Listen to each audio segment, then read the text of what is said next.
Good morning, everyone. It's Thursday, August 26th. From the San Antonio Express News, my name is Luis Vasquez, and this is your Express Briefing. All of the stories you need to know to start your day.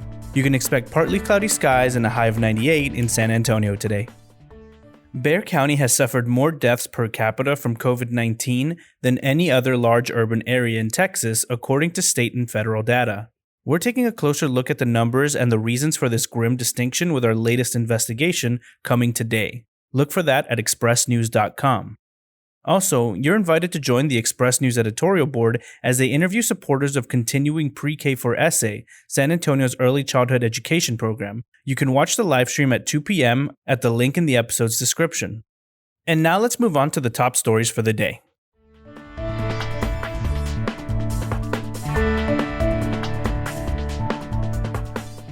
San Antonio-based Wildlife Partners LLC billed itself in court papers last year as the largest buyer and seller of high-value exotic wildlife in the United States.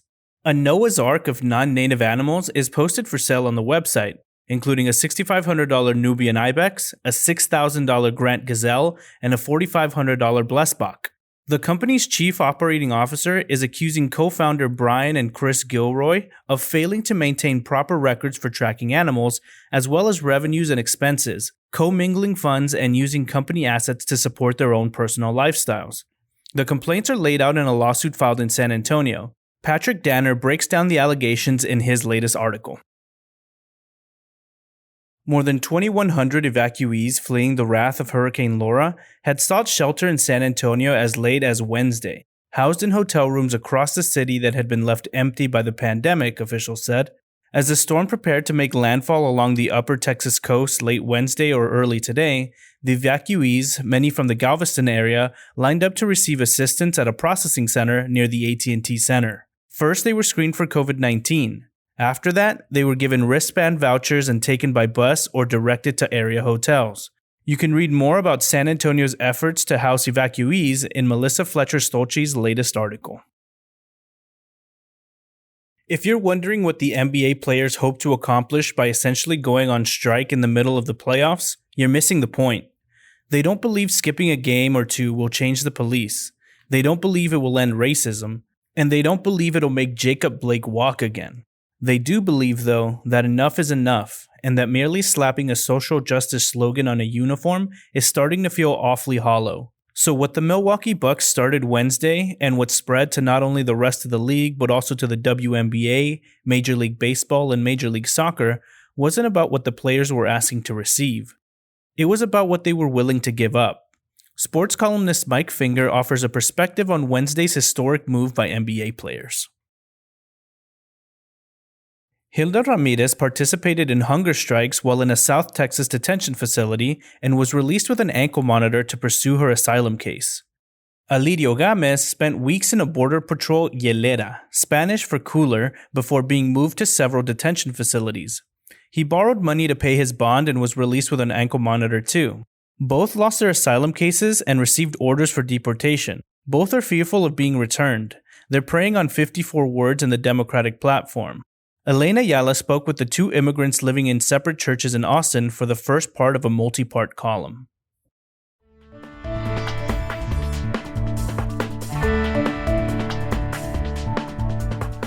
To keep our readers up to date on the path of COVID-19, the Express News has built a dashboard of interactive graphics showing the spread of the virus in the San Antonio area, in Texas as a whole, and across the United States.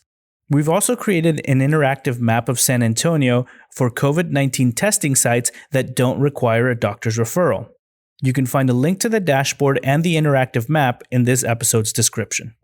Next up are your need-to-know headlines. You can find all of these headlines and more inside your Express News subscription.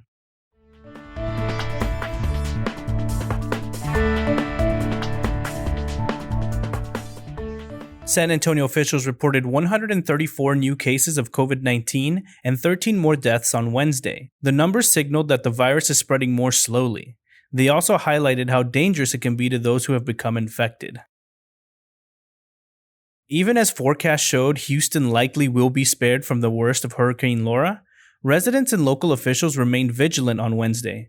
Residents in Beaumont, Port Arthur, and southwestern Louisiana brace for the worst of Laura, with winds potentially hitting 170 miles an hour and storm surges up to 20 feet. Wireless providers AT&T and Verizon are offering free texting, data, and voice calls to customers in zones expected to be hit by Hurricane Laura.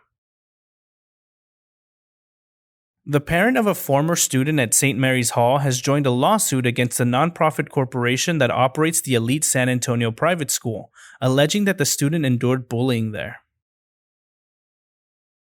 Jobs at some traditional youth employers like grocery stores, fast food joints, and some retail outlets remain, while others such as summer camps, movie theaters, and full-service restaurants have disappeared.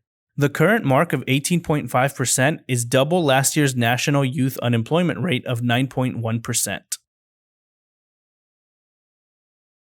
A national progressive group focused on getting Asian Americans to vote says it's going all in on Texas, looking to spend $1 million in the state where Asian Americans are the fastest growing segment of the population.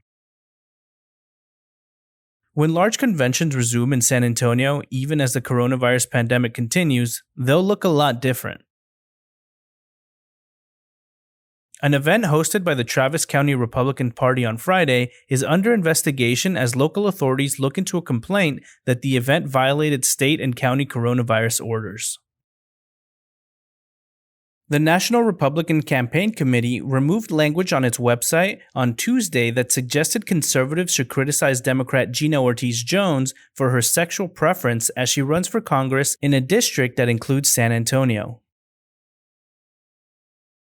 As the Texas fiscal year closes, state agencies are quietly moving forward with budget cuts through a process controlled entirely by top Republicans, putting services for low-income Texans in jeopardy at a time advocates and some lawmakers say they are needed most.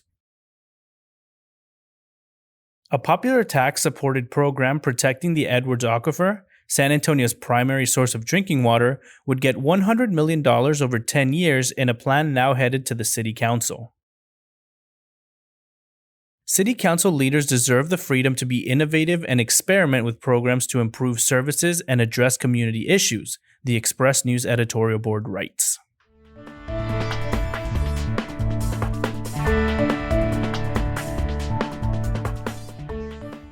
When Teresa Ashmore opened Brides by Elizabeth in 2017, the San Antonio native was looking to share her God-given talent as a dressmaker with brides-to-be throughout the region.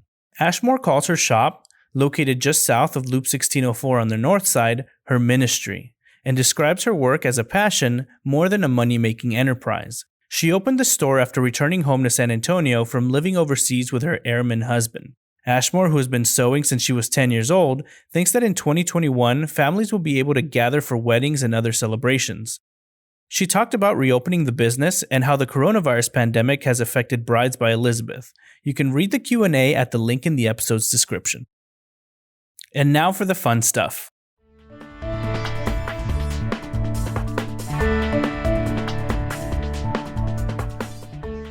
Whether they're on campus or camped out at the dining room table, kids across the San Antonio region are back in classes. And for parents who may still be figuring out their own work-from-home arrangements, that can mean extra stress when it comes to feeding the family. This week, we're helping take the load off with 4 set-it-and-forget-it slow cooker recipes children and adults alike are sure to love. Former O'Connor coach David Collenbach, who retired from the public school system in 2019, was named Antonian's new baseball coach on Wednesday. Express News staff writer David Hinojosa sets the stage for the San Antonio area high school football weekend. UTSA has completed a full 12-game football schedule for the fall as the program on Wednesday announced an October 10 road game against BYU in Provo, Utah. And that's all for today. This was your Express Briefing. My name is Luis Vasquez. Please consider becoming an Express News subscriber to get in-depth coverage on all the stories you heard today. Also, be sure to rate and review the podcast inside of your Apple Podcast app as it really helps the show. Have a wonderful day, everyone.